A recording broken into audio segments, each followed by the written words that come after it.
Bismillahirrahmanirrahim. Assalamualaikum warahmatullahi wabarakatuh.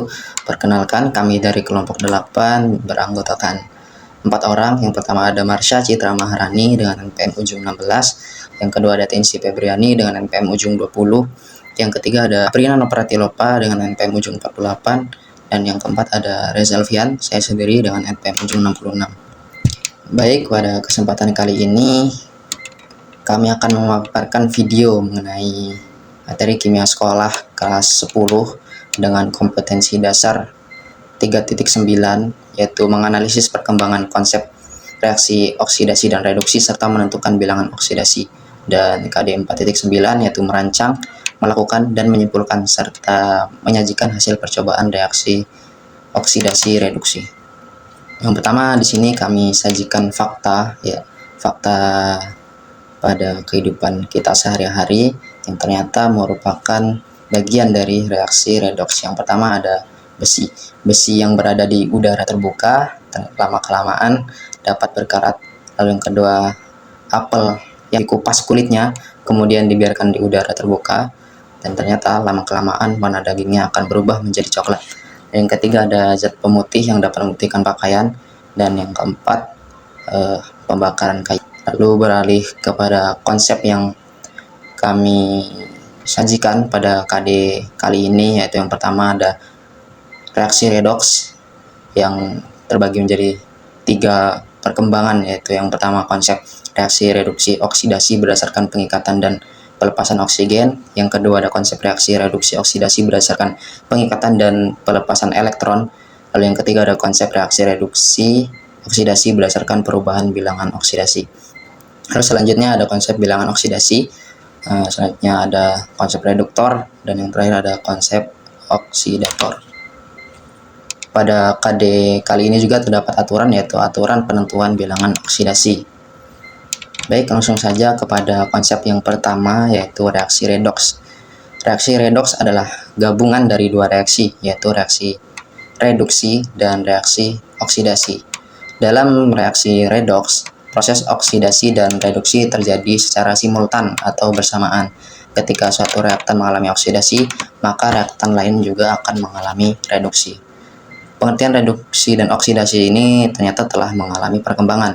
Pada awalnya, reaksi oksidasi dikaitkan dengan pengikatan dan pelepasan oksigen, kemudian dikembangkan menjadi proses serah terima elektron, sampai akhirnya dikaitkan dengan perubahan bilangan oksidasi. Masuk kepada perkembangan yang pertama, yaitu reduksi dan oksidasi berdasarkan pelepasan dan pengikatan oksigen. Pada konsep yang pertama ini atau perkembangan yang pertama ini, reaksi oksidasi diartikan sebagai reaksi pengikatan oksigen oleh suatu zat, dan reaksi reduksi adalah reaksi pelepasan oksigen oleh suatu zat. Di sini kami sajikan deret volta, di mana apabila ditinjau ternyata logam terbagi menjadi 2 sifat, yaitu logam aktif dan logam non-aktif. Logam aktif adalah logam yang mudah mengalami oksidasi, di mana pada deret volta terletak pada baris sebelah kiri setelah hidrogen, dan logam non-aktif adalah logam yang mudah mengalami reduksi, di mana letaknya pada baris sebelah kanan setelah hidrogen. Contoh oksidasi di mana kami menggunakan logam di sebelah kiri hidrogen pada deret volta yang memang adalah logam-logam yang mudah mengalami oksidasi. Yang pertama ada Fe, di mana 4 Fe solid bereaksi dengan 3O2 gas menjadi 2 Fe2O3 solid. Lalu yang kedua ada 4 Na solid plus 2O2 gas menjadi 2 Na2O solid. Lalu yang ketiga ada 2 Mg solid plus O2 gas menjadi 2 MgO solid. Jika dilihat dari ketiga reaksi tersebut, yaitu adalah reaksi logam membentuk oksidanya karena sama-sama mengikat oksigen. Reaksi zat yang mengikat oksigen disebut reaksi oksidasi. Mungkin dapat dilihat dari contoh yang pertama, yaitu reaksi antara besi dengan oksigen yang telah familiar kita kenal dalam kehidupan sehari-hari, di mana ketika besi itu bereaksi dengan oksigen, maka besi akan mengikat oksigen membentuk senyawa Fe2O3 atau yang kita kenal sebagai karat. Lalu di sini ada contoh reduksi. menggunakan logam di sebelah kanan hidrogen pada deret volta, yaitu logam-logam yang mudah mengalami reduksi. Ada 3 contoh di sini. Yang pertama ada 2HgO solid menjadi 2Hg liquid plus O2 gas. Yang kedua ada 2CuO solid menjadi 2Cu solid plus O2 gas. Lalu yang ketiga ada 2Ag2O solid menjadi 4Ag solid plus O2 gas.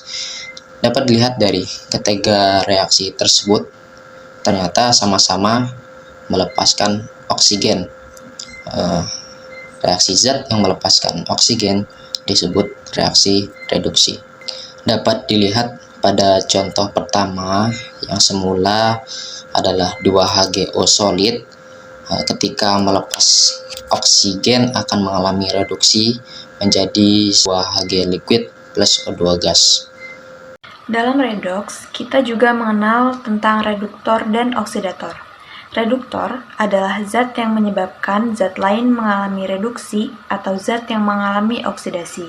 Sedangkan oksidator adalah zat yang menyebabkan zat lain mengalami oksidasi atau zat yang mengalami reduksi.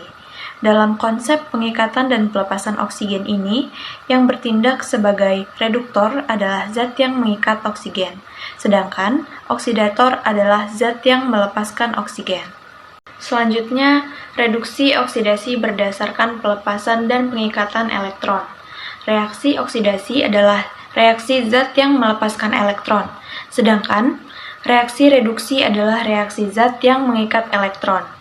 Konsep reduksi oksidasi berdasarkan pengikatan dan pelepasan oksigen ternyata masih terbatas atau kurang universal, karena tidak semua reaksi kimia melibatkan oksigen seperti reaksi berikut ini. Yang pertama, 2Na solid plus S solid menjadi Na2S solid. Yang kedua, Mg solid plus Cl2 gas menjadi MgCl2 solid. Dan yang ketiga, 2Fs solid plus 3S solid menjadi Fe2S3 solid. Dalam reaksi tersebut, logam natrium, magnesium, dan besi mengalami reaksi oksidasi, tetapi tidak melibatkan oksigen. Dengan demikian, konsep reaksi redoks yang melibatkan oksigen tidak dapat menjelaskan fenomena-fenomena tersebut, hingga berkembanglah konsep yang baru. Kemudian, identifikasi reaksi menggunakan metode setengah reaksi. Pada reaksi-reaksi tersebut, logam natrium, magnesium, dan besi mengalami reaksi oksidasi. Berdasarkan konsep setengah reaksi di atas, ketiga reaksi tersebut memiliki persamaan, yaitu zatnya sama-sama melepaskan elektron. Sebaliknya, pada reaksi tersebut, gas klorin dan belerang mengalami reaksi reduksi. Apabila dicermati, reaksi-reaksi tersebut memiliki persamaan, yaitu zat-zatnya sama-sama menangkap elektron. Berdasarkan hal-hal tersebut, reaksi oksidasi didefinisikan sebagai zat yang melepaskan elektron, sedangkan reaksi reduksi didefinisikan sebagai reaksi zat yang menangkap elektron. Selanjutnya, reduksi oksidasi berdasarkan perubahan bilangan oksidasi. Reaksi oksidasi adalah reaksi yang zatnya mengalami kenaikan bilangan oksidasi, sedangkan reaksi reduksi adalah reaksi yang zatnya mengalami penurunan bilangan oksidasi. Konsep pelepasan dan penangkapan elektron tidak bisa menjelaskan beberapa reaksi yang tidak mengalami pelepasan dan penangkapan elektron, misalnya H2 gas ditambah Cl2 gas menjadi 2HCl gas. Pada reaksi di atas, atom H dan atom Cl berikatan kovalen, artinya tidak terjadi serah terima elektron, melainkan terjadi pemakaian pasangan elektron bersama. Sehingga konsep reduksi oksidasi berdasarkan pengikatan dan pelepasan elektron tidak dapat menjelaskan reaksi ini.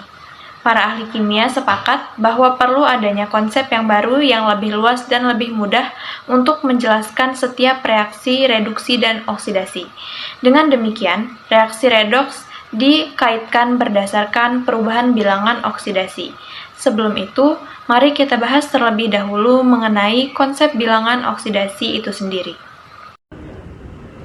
Yang selanjutnya yaitu ada bilangan oksidasi. Bilangan oksidasi atau bilox adalah derajat zat terhadap harga keelektronegativitasnya. Apabila dalam suatu ikatan atom unsur memiliki harga elektronegativitas sama, disepakati memiliki harga bilox 0. Apabila biloks unsur memiliki harga elektronegativitas besar, disepakati memiliki biloks negatif, dan sebaliknya, atom unsur memiliki elektronegativitas kecil memiliki biloks positif. Yang selanjutnya yaitu aturan penentuan bilangan oksidasi. Yang pertama yaitu unsur bebas memiliki biloks 0. Yang kedua, semua atom unsur dalam satuan rumus memiliki jumlah total biloks 0. Yang ketiga, apabila satuan rumus berupa ion, baik ion monoatomik maupun poliatomik, maka semua atom unsur memiliki jumlah total biloks sama dengan muatan ion tersebut. Yang keempat, dalam senyawanya, logam-logam aktif seperti golongan alkali memiliki biloks positif 1, sedangkan logam-logam alkali tanah memiliki biloks positif 2. Yang kelima, bilangan oksidasi unsur-unsur halogen adalah negatif 1. Yang keenam, umumnya atom hidrogen dalam senyawanya memiliki biloks positif 1, kecuali dalam senyawa hidrida logam memiliki biloks negatif 1. Yang ketujuh, umumnya atom oksigen dalam senyawanya memiliki biloks negatif 2, kecuali dalam senyawa peroksida memiliki biloks negatif 1, dan dalam senyawa superoksida memiliki biloks negatif setengah. Selanjutnya, atom F dalam senyawanya memiliki biloks negatif 1. Bilangan oksidasi O pada senyawa OF2 adalah positif 2. Adapun bilangan oksidasi H pada senyawa hidrida adalah negatif 1. Hal ini karena pada senyawa OF2, atom F mempunyai keelektronegatifan lebih besar daripada atom O. Adapun pada senyawa hidrida, misalnya NaH, atom H mempunyai elektronegatifan lebih besar dibandingkan atom Na. Atom-atom yang keelektronegatifannya lebih besar akan mempunyai bilangan oksidasi yang bernilai negatif. Sedangkan atom-atom yang harga keelektronegatifannya lebih rendah diberi bilangan oksidasi positif. Berikut terdapat tabel harga keelektronegatifan unsur. Menentukan bilangan oksidasi atom dalam senyawa ion. Contoh yang pertama, tentukan bilangan oksidasi S dalam SO3. Jumlah bilangan oksidasi SO3 sama dengan 0, bilangan oksidasi O sama dengan -2. Untuk menentukannya, bilangan oksidasi S ditambah 3 kali bilangan oksidasi O sama dengan 0. Bilangan oksidasi S ditambah 3 kali -2 sama dengan 0. Hasil dari perhitungan menunjukkan bilangan oksidasi S sama dengan 6. Jadi, bilangan oksidasi S dalam SO adalah +6. Yang kedua, tentukan bilangan oksidasi Mn dalam MnO4. Jumlah bilangan oksidasi MnO4 sama dengan -1. Bilangan oksidasi O sama dengan -2. Untuk menentukannya, bilangan oksidasi Mn ditambah 4 kali bilangan oksidasi O sama dengan -1. Bilangan oksidasi Mn ditambah 4 kali -2 sama dengan -1. Dari perhitungan dihasilkan bilangan oksidasi Mn sama dengan +7. Jadi, bilangan oksidasi Mn dalam MnO4 adalah +7. Contoh selanjutnya dapat dilihat bahwa pada mulanya bilangan Cu dalam senyawa CuO adalah +2, lalu mengalami reduksi menjadi Cu yang memiliki biloks 0. Lalu pada H2 yang mulanya memiliki biloks 0 mengalami oksidasi memiliki biloks 1. Dapat diketahui yang bertindak sebagai reduktor adalah H2 dan yang bertindak sebagai oksidator adalah CuO. Hasil oksidasi adalah H2O dan hasil reduksi adalah Cu. Contoh selanjutnya dapat dilihat bahwasannya pada bilangan Cu mulanya adalah 0. Lalu mengalami oksidasi menjadi CuNO32 yang memiliki biloks +2. Lalu pada 4HNO3 yang mulanya memiliki biloks +5 mengalami reduksi memiliki biloks +4. Dapat diketahui yang bertindak sebagai reduktor adalah Cu dan yang bertindak sebagai oksidator adalah HNO3. Hasil oksidasi adalah CuNO2 3, hasil reduksi adalah NO2. Pada konsep reaksi, reduksi oksidasi berdasarkan perubahan bilangan oksidasi. Reaksi oksidasi adalah reaksi yang zatnya mengalami penurunan bilangan oksidasi. Sedangkan reaksi reduksi adalah reaksi yang zatnya mengalami penurunan bilangan oksidasi. Dalam hal ini, oksidator adalah zat yang mengalami penurunan biloks, sedangkan reduktor adalah zat yang mengalami kenaikan biloks.